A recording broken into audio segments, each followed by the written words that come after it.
Hello, everyone. Welcome to today's DIP Hangout, which will be on the topic of appreciation, specifically looking at, you know, what what is appreciation?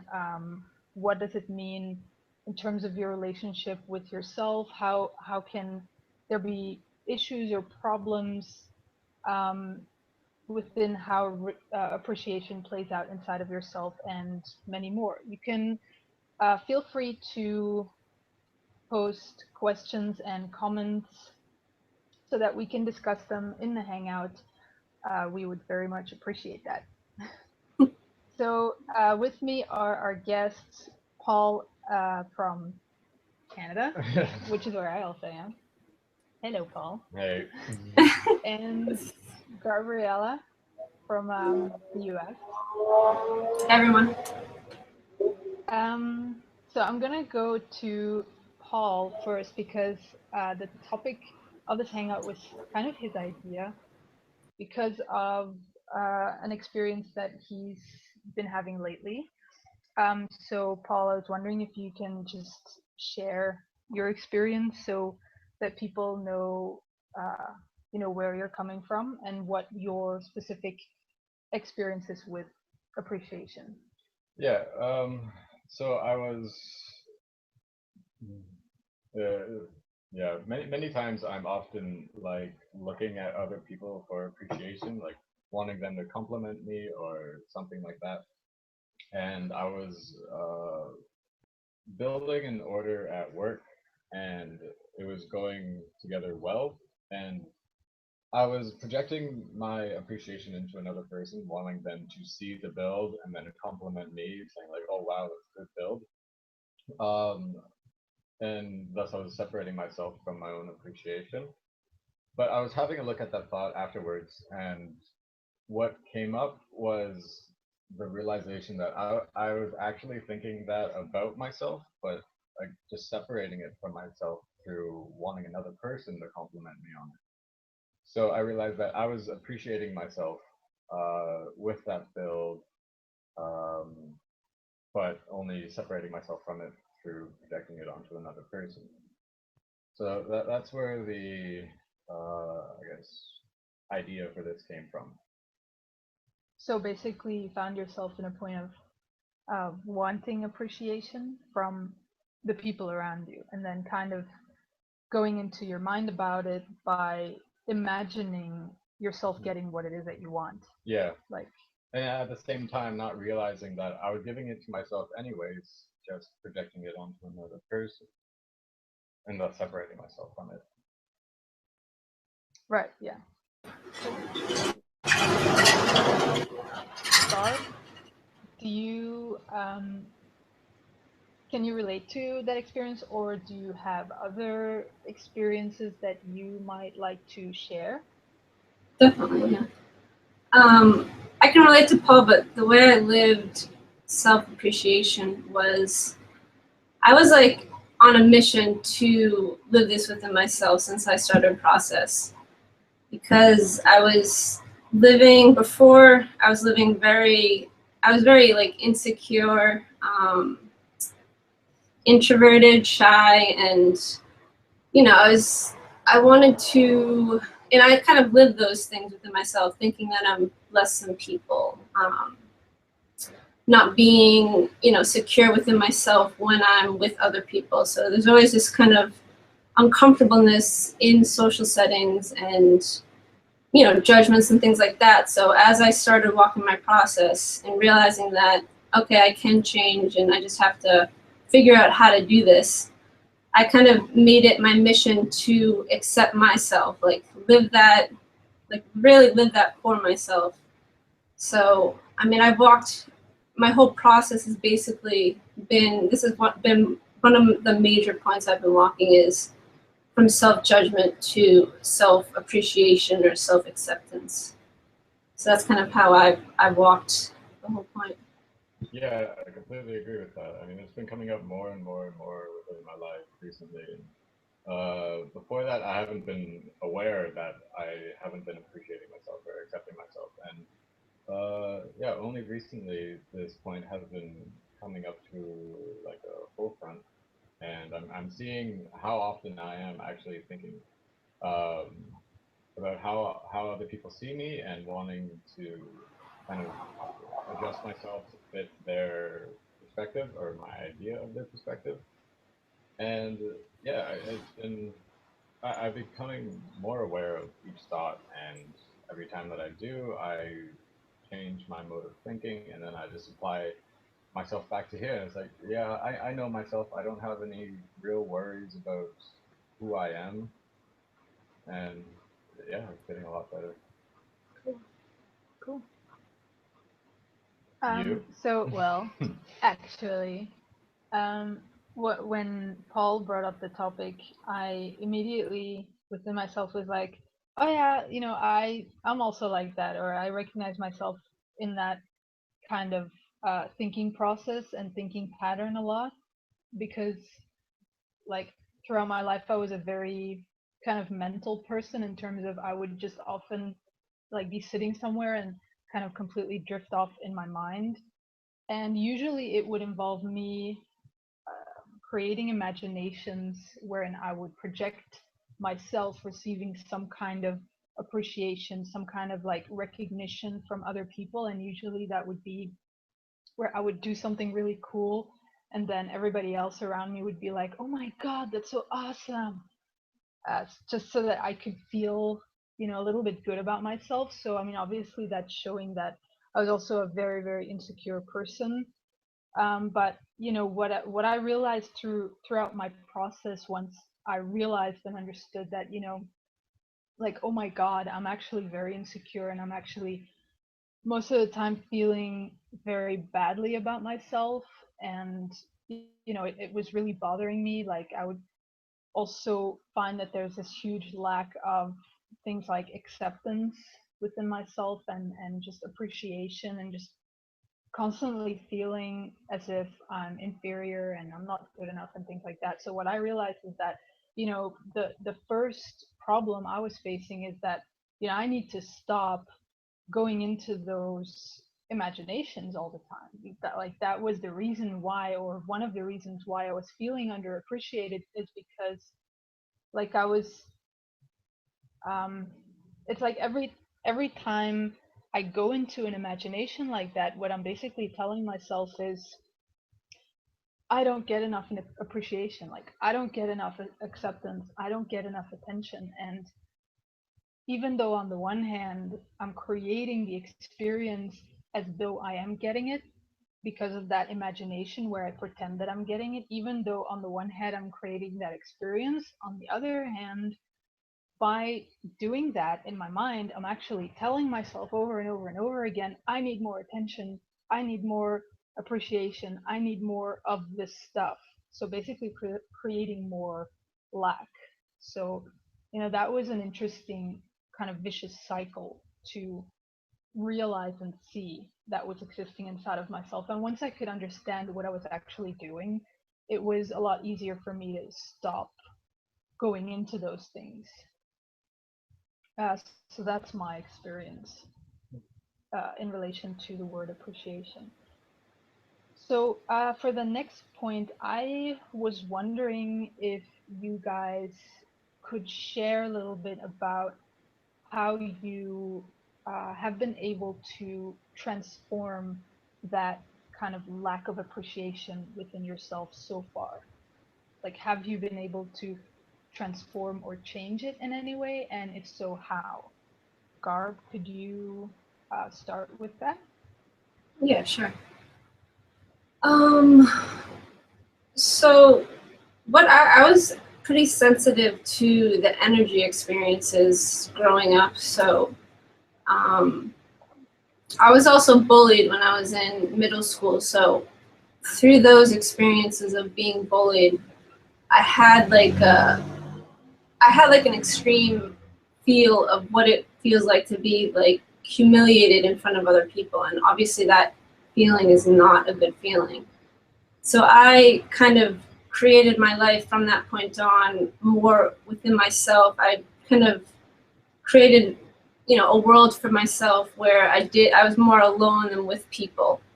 So I created a stability within like my little world before process. So I knew what was like stable and what I didn't want to experience which was mostly with people.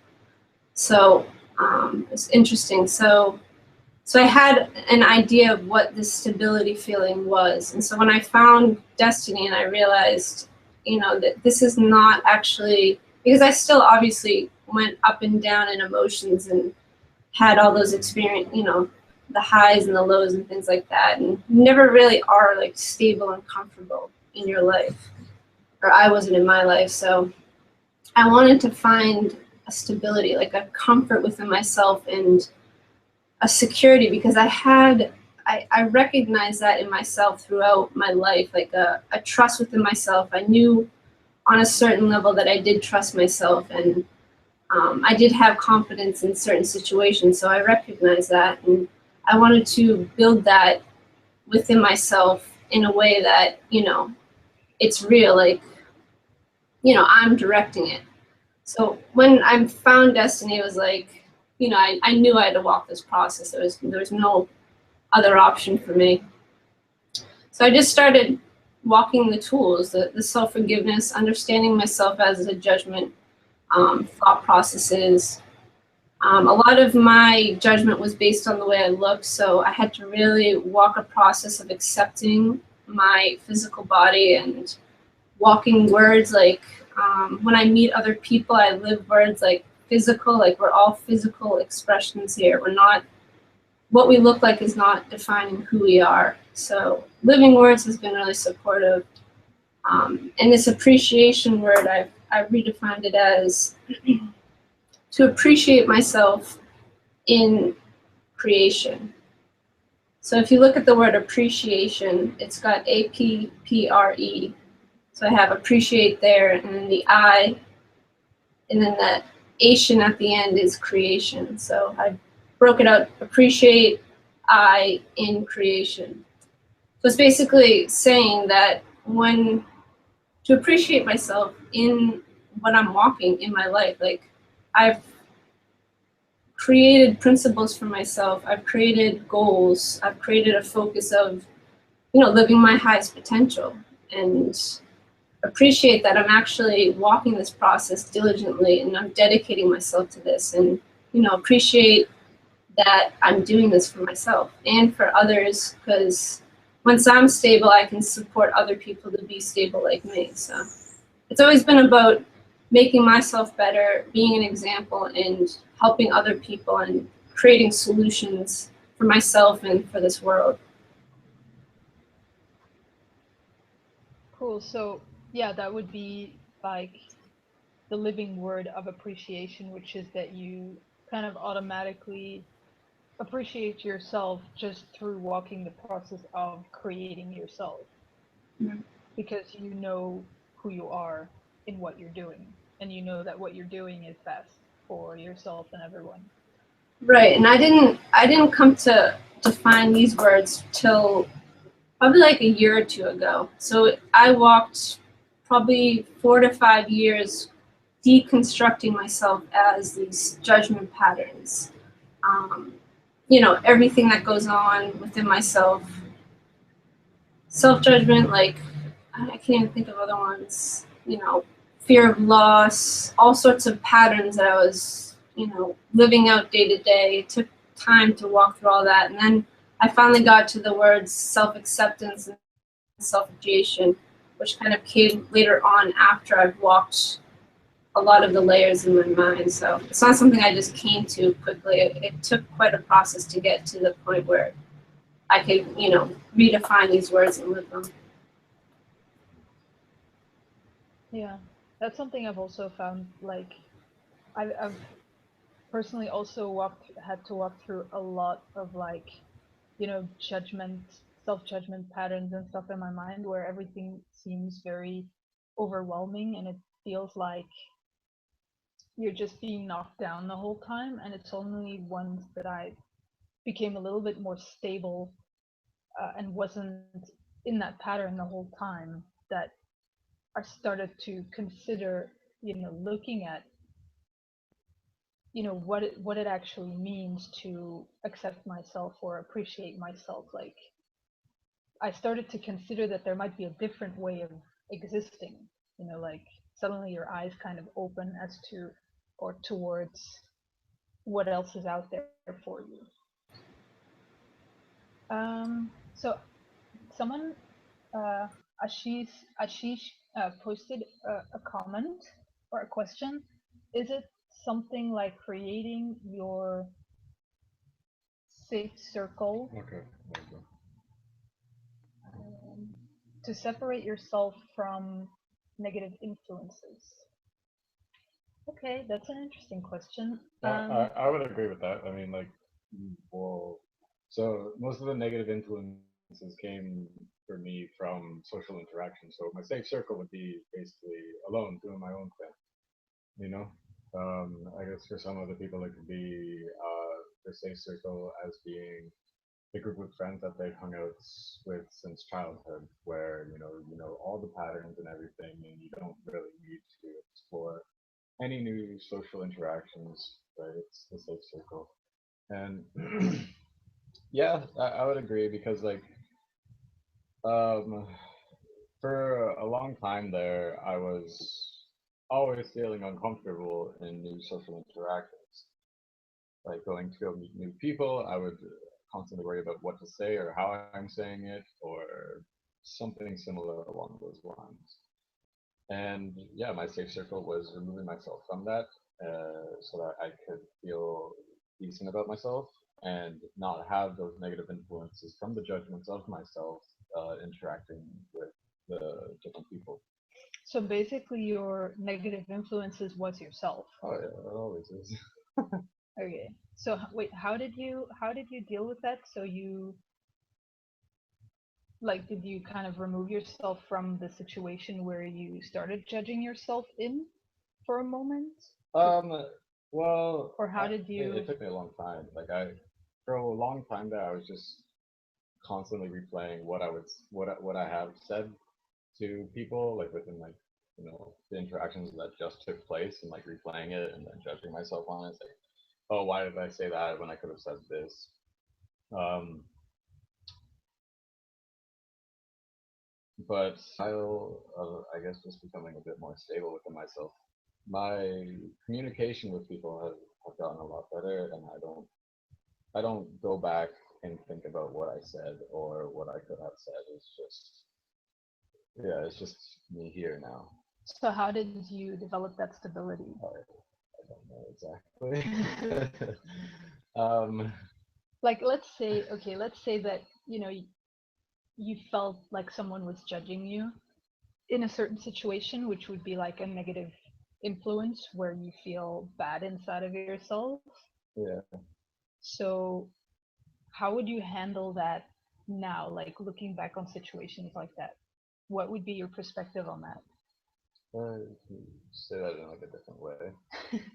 Well, um, or if, for instance, Ashish or any other person comes up to you and asks you, okay, you know, I need some advice because I am in this situation with these specific people, and every time I'm with these people, I feel like they're judging me, and I just feel badly about myself. Like I feel like they're laughing behind my back or whatever it is.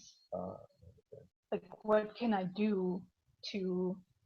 oh, but yeah, there isn't a simple solution. There's not like one thing that you can't do that's just gonna move it all. It's gonna take time. And basically, it's just looking inside yourself and accepting yourself. It's just being okay with who you are and your abnormal or abnormalities and normalities, and realize that there's no abnormal or normal. It's just yourself. And do you have any perspective in terms of how you would be able to deal with that situation, like on a physical level? Like, do you just leave the situation and people altogether, or like how can you, in a practical way, deal with a situation like that in a way where, you know, in a way that's best for yourself and for everyone involved? Well, I mean, look, if it's getting to the point where you're like constantly in judgment of yourself, then yeah, leave it because that's gonna just create more shit. at the end of the day, but don't leave it like permanently. Just leave it for a moment. Take a look at what you're judging yourself on. Apply self-forgiveness if needed, and basically just work through it. Change your perspective of yourself, because you're having this one limited perspective of yourself of this is bad and I'm judging myself for this, and just change that perspective into more of an understanding rather than an attack of yourself. Cool. So that's, I suppose, one way to deal with um, something that you experience to be negative influences is to look at, okay, where and how am I judging myself in this situation? Am I just doing this to myself? Where, creating your safe circle would mean that, it's not about separating yourself from the physical situation per se and like pushing those people or that situation out of your life, but it's more about looking at, okay, who am I inside of myself? How can I be better towards myself? How can I be less negative towards myself so that I don't end up attacking myself in certain situations?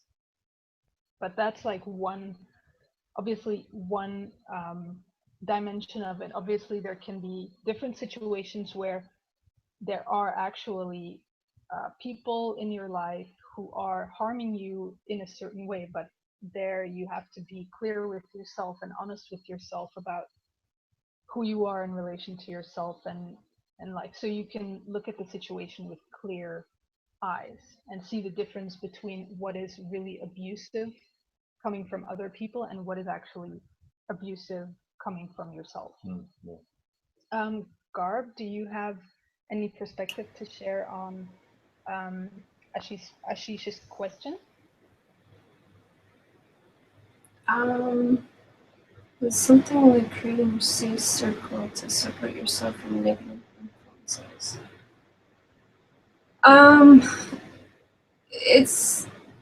It is. I mean, it is a way to find solutions for your environment. So if you're experiencing yourself in a negative way with other people in your environment, say, you can, through walking the process with Destiny, you understand your mind. Like, you don't sit and start projecting your own issues onto other people. You understand why you're doing that. So you start to understand your mind, and this is through material that has been shared through the sites. Because before, I didn't have any clue about, what is the mind, like what are thoughts, how to stop thoughts, what is self-forgiveness, things like that. So there's a lot of resources out there that you have to educate yourself on to understand what this all means. So for me, I just basically started to understand myself as my mind. So when I'm in those situations, the negative situations, I start to change myself and find solutions for that and challenge myself as well. So when I go into an emotion, say, I start to recognize that now. Okay, I'm in an emotion. I'm blaming other people for this emotion.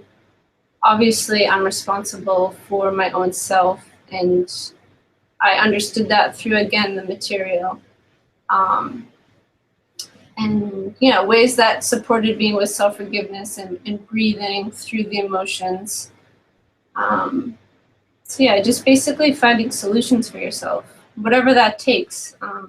We're sharing resources like Destiny, Equoff, self-forgiveness, self-responsibility. There's sources out there to understand what all that means, and then that empowers yourself. So then when you go out and you're in those negative situations, you're going to be able to understand what to do because you've learned it, you've educated, and now you can practice it. So there are solutions for sure. Yeah, and I would agree that self-responsibility is quite a big part of changing this process, because you're responsible for the negative influences. If you continually place the responsibility on the interactions themselves, then you're constantly going to separate yourself from the solution, which is yourself, which is changing how you see yourself. Yeah. I mean, for me, in terms of, you know, the solution being how you see yourself, and the point of creating a safe circle,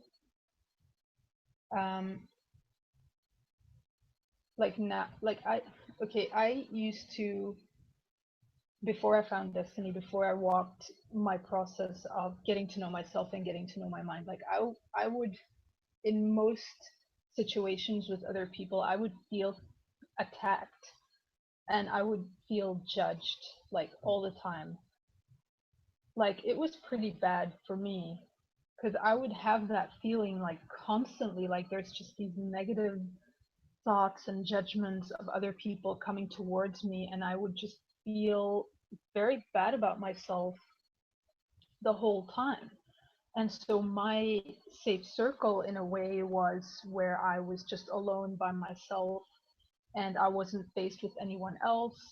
So then those bad feelings would also not come up. But for me, obviously, I didn't really like it that way because I enjoyed, at the same time, I enjoyed social contact with people. I wanted to be around people. So, and what I've realized through walking my process is that actually, um, in pretty much every situation where I felt like there was some kind of negative influence coming from other people, coming from my environment, in basically every situation, I eventually realized through applying the tools of writing and self forgiveness, every time I eventually realized that it was really just me. It was my judgments of myself, how I saw myself, what I was doing to myself in my own mind. But the mind is a very cunning system. So what it does is it takes all of those things that I'm actually doing to myself and it projects that on the world around me to make it appear as though it is the world around me that's attacking me and it's the world around me that's doing all those things to me, just so that I wouldn't be able to change myself, or just so that I would feel like I'm not able to change or to do anything about it.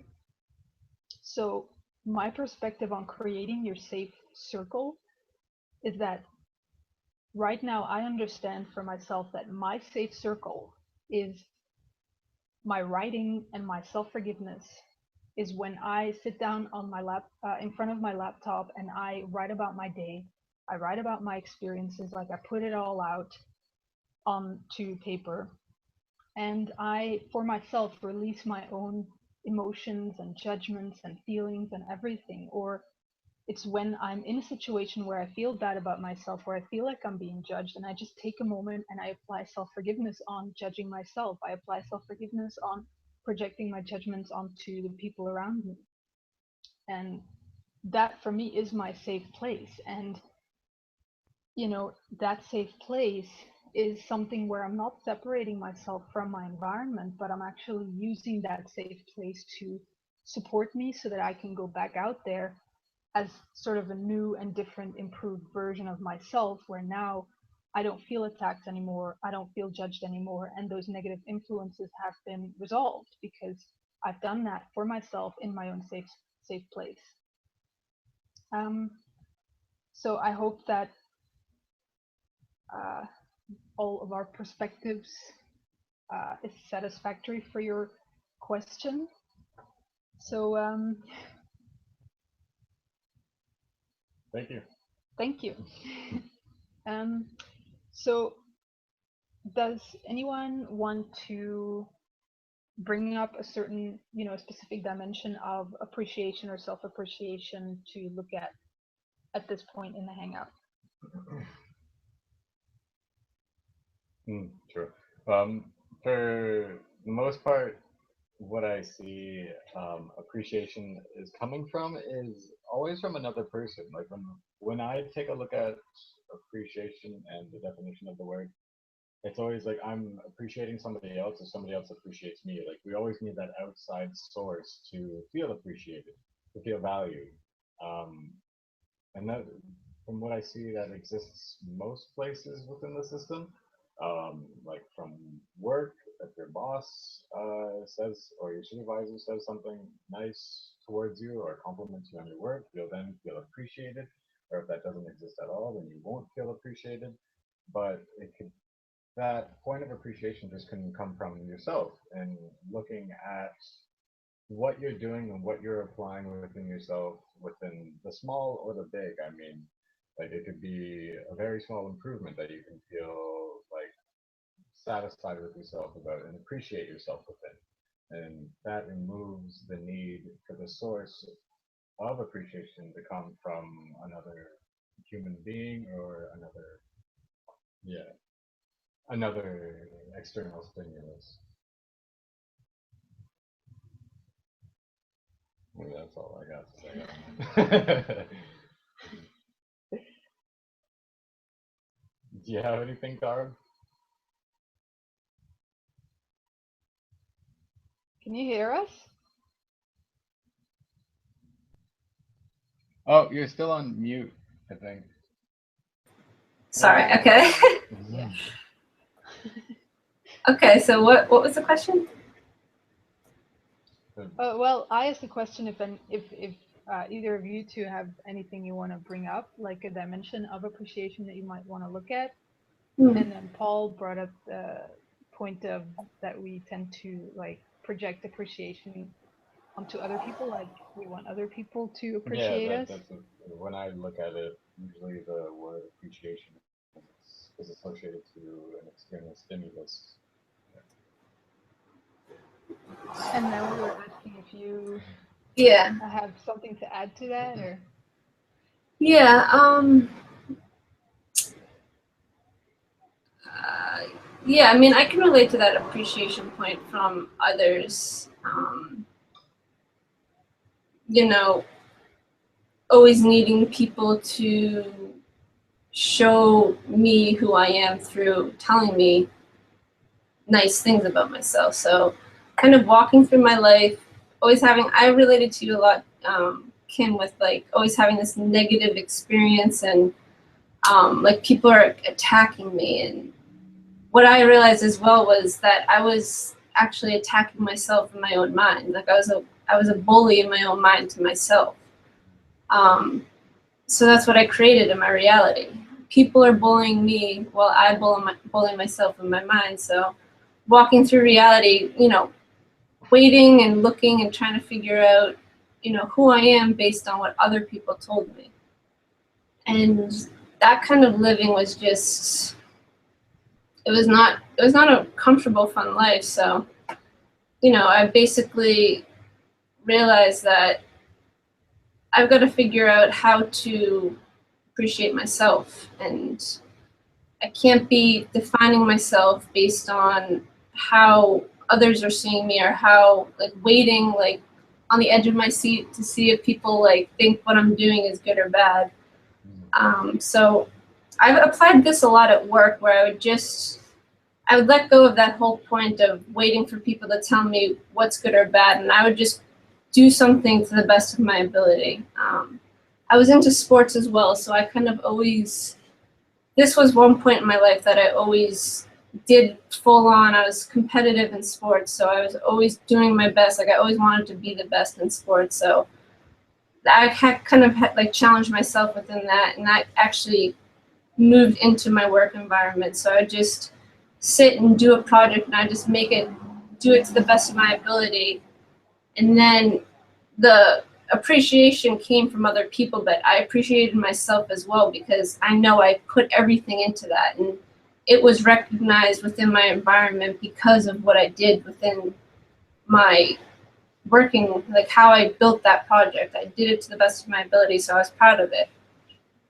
So that's kind of a way, another way to look at appreciation is, you know, you can live that for yourself by doing your best within something, and then if it is something that was built within the best of your ability, then people will recognize that and appreciate it, because it would help other people probably. So that's all I got. Yeah. Yeah. Yeah, still within that, if it's like, if we're waiting for another person to, like, so if we do it within the best of our ability, and then we still look for another person to appreciate it, then that's still like separation, right? Well, that's like a step to actually fully appreciating yourself. So Okay. yeah, it's not the ultimate. No, sorry. Well, I think that what Garb is kind of showing with that story is that, you know, it's that you get from your environment what you're already giving to yourself. It's kind of like when you feel beautiful or you feel good about yourself, suddenly when you walk outside, suddenly it's like your environment is smiling upon you, like the sun is shining brighter and people are friendlier and people are complimenting you. And you know, whereas if you already feel bad about yourself, it feels like everyone else is also looking at you in that kind of negative way. So what I got from Garb's story is, you know, that she was already kind of appreciating herself within her very movement, so she kind of just got the same feedback from her environment. Right. Yeah. Well said. Cool. So something I wanted to, well, before I go on, Alejandro says thanks. Well, thank you too for being there and um, listening to this discussion, and for the comment.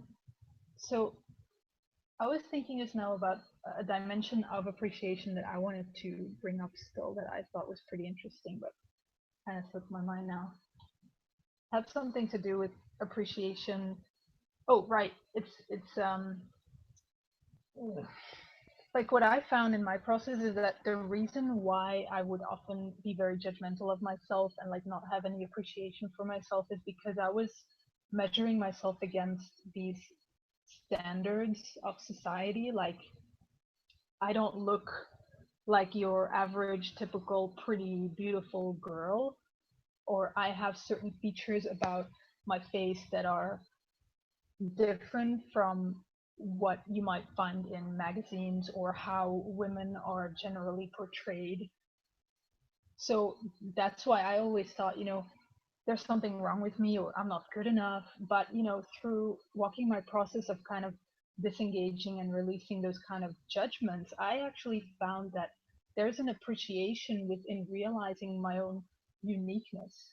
Like, there used to be a time where I would never have thought about uh, taking a picture of myself and placing it on Facebook, or doing hangouts like this, like putting myself on camera and placing myself out there, because I thought, you know, I'm not pretty, like I don't measure up to those kind of beauty standards, so why should I be good enough for this world, you know? But there was a point in my process where I actually realized that, hey, but I actually have my own unique expression, which isn't like any other person's expression. It's unique, and it's actually nice to kind of look upon something that's unique. It's enjoyable. So that's when I started to actually also enjoy expressing myself in front of a camera and expressing myself like in pictures. I'm not shy to take selfies and things like that. Like, I'll actually enjoy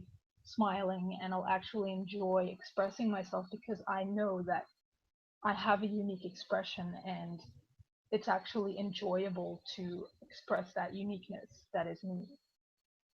So yeah, that's something that I wanted to share because, you know, those kind of standards that we tend to accept in terms of like beauty standards, but also standards in terms of what's considered to be like masculine or you know, good and superior in society. Those are the things that tend to limit us, or that we allow to limit us in our expression, and we don't tend to realize our own uniqueness, so we tend to kind of suppress our own personal unique expression, and that's kind of a shame, I think, because, you know, then the world is kind of a limited and superficial place.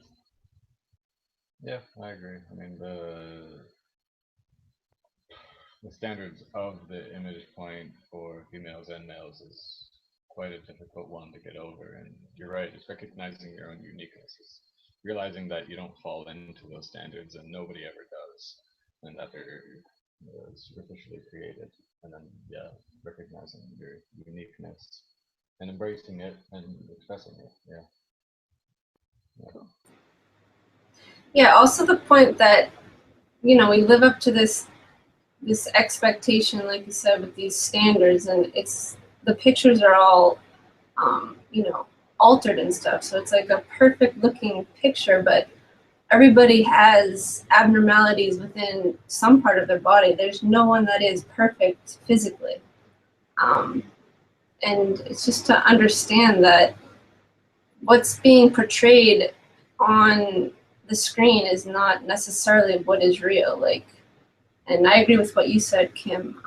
Yeah, we're all unique expressions, and it's to, you know, find your own uniqueness and embrace that and express it.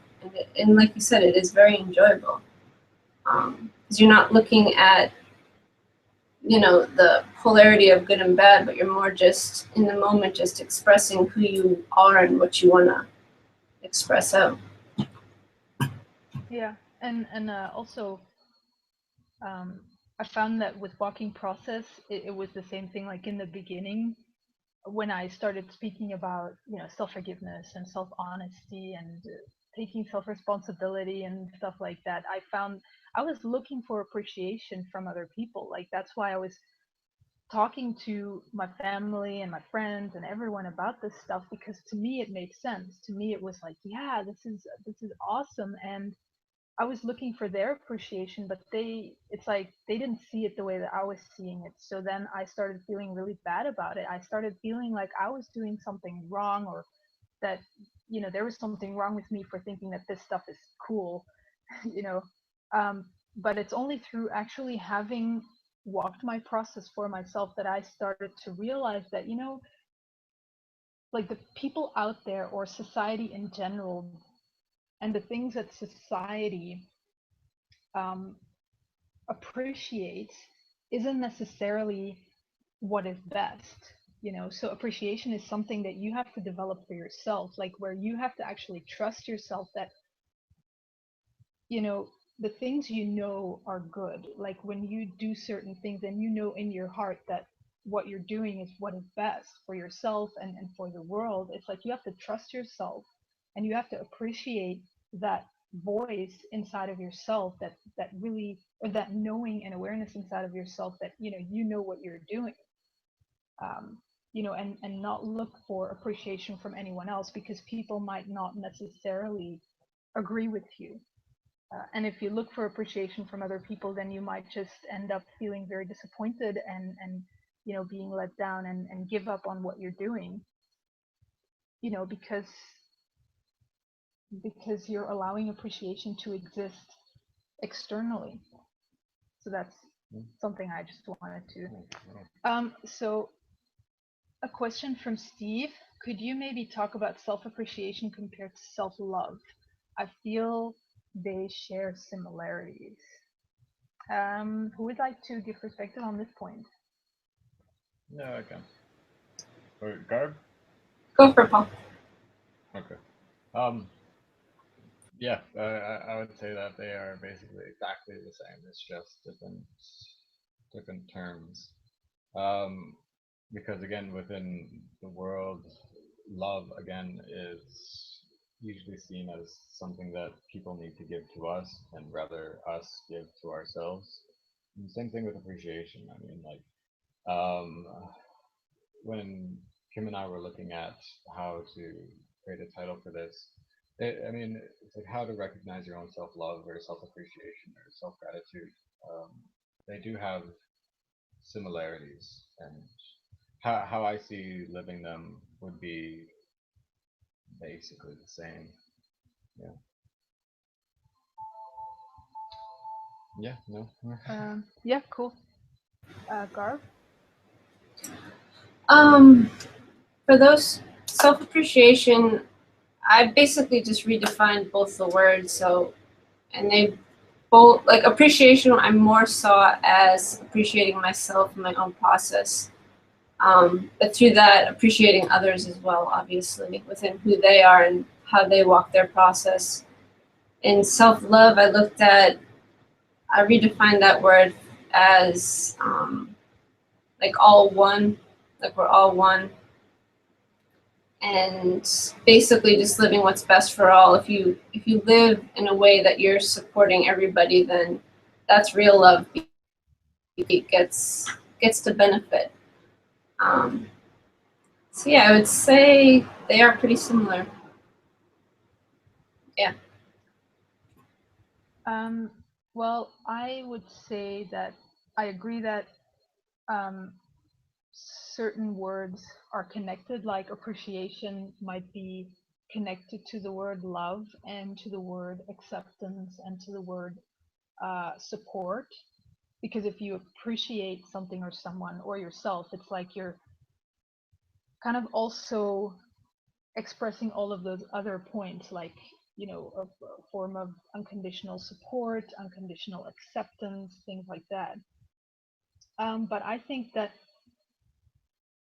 for myself, I would say that it's very interesting to actually investigate for yourself what those words mean. And you might find that they're not necessarily the same. Like if you bring up the word appreciation and you look at it for yourself, like you sit down in front of your laptop and in front of a document and you write about, you know, what does appreciation mean to me? Like how have I lived appreciation in my life? And you might find that there's images coming up in your mind or thoughts or experiences. And when you look at the word love and you ask yourself, how have I lived the word love? How do I understand the word love? What do I associate with the word love? Then a whole bunch of other pictures, memories, experiences, ideas might come up. And that in itself I find very interesting to look at, because from there you can, you know, what will come up is actually like a point of realization of, you know,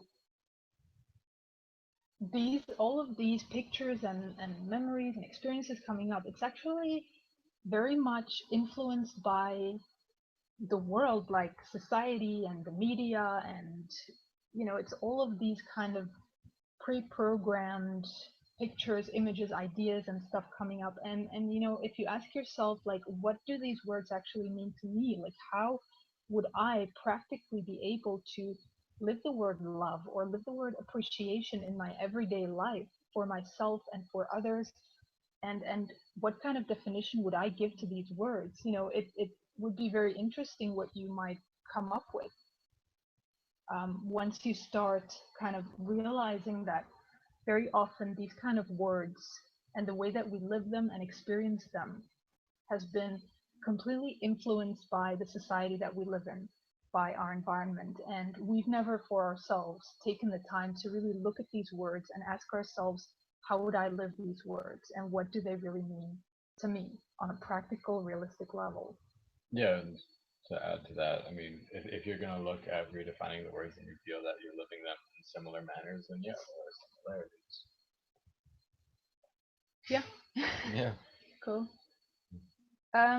So thanks for your question. It's a very interesting one. So I think this will be the last question for our hangout by Alejandro. Well, I live in Uruguay. In my country, almost all live in loneliness and spend a lot of time in survival. My natural language is Spanish. Then listen to hangouts like this. Try us to the way again, and I appreciate this. Okay, I think I get the basis of what you're saying. Yeah, essentially. Basically, like most of your country lives in loneliness, and listening to these hangouts kind of brings you back. Like, try us to the way again. I guess like reminds you. I think what he's saying is just it opens like their perspective more of Okay. how to live differently, and he's saying that he appreciates it very much, these hangouts, which is awesome. Yeah, awesome. Thanks. And we definitely I mean, I think that these kind of hangouts, even though they might not seem as interesting or attractive as like Hollywood movies that are like mainstream kind of entertainment out there, but I think that, you know, especially for people who find themselves in that kind of loneliness, you know, often what you get from magazines or TV, it doesn't tend to provide much support to people, you know, in terms of asking the relevant questions or supporting you to really find out or figure out who you are and what life is and things like that. So I personally also very much enjoy doing these hangouts because it's like we're talking about the relevant questions and we're really looking at, okay, how can we support ourselves as individuals as well as provide support for other people just like us out there. Yeah. So is there anything that you guys might want to bring up before we end the hangout? I'm good. Yeah. Thank Nothing from me. Then there's Steve saying thanks. Yeah, thanks for participating, Steve. Yeah, thanks for watching and you're welcome.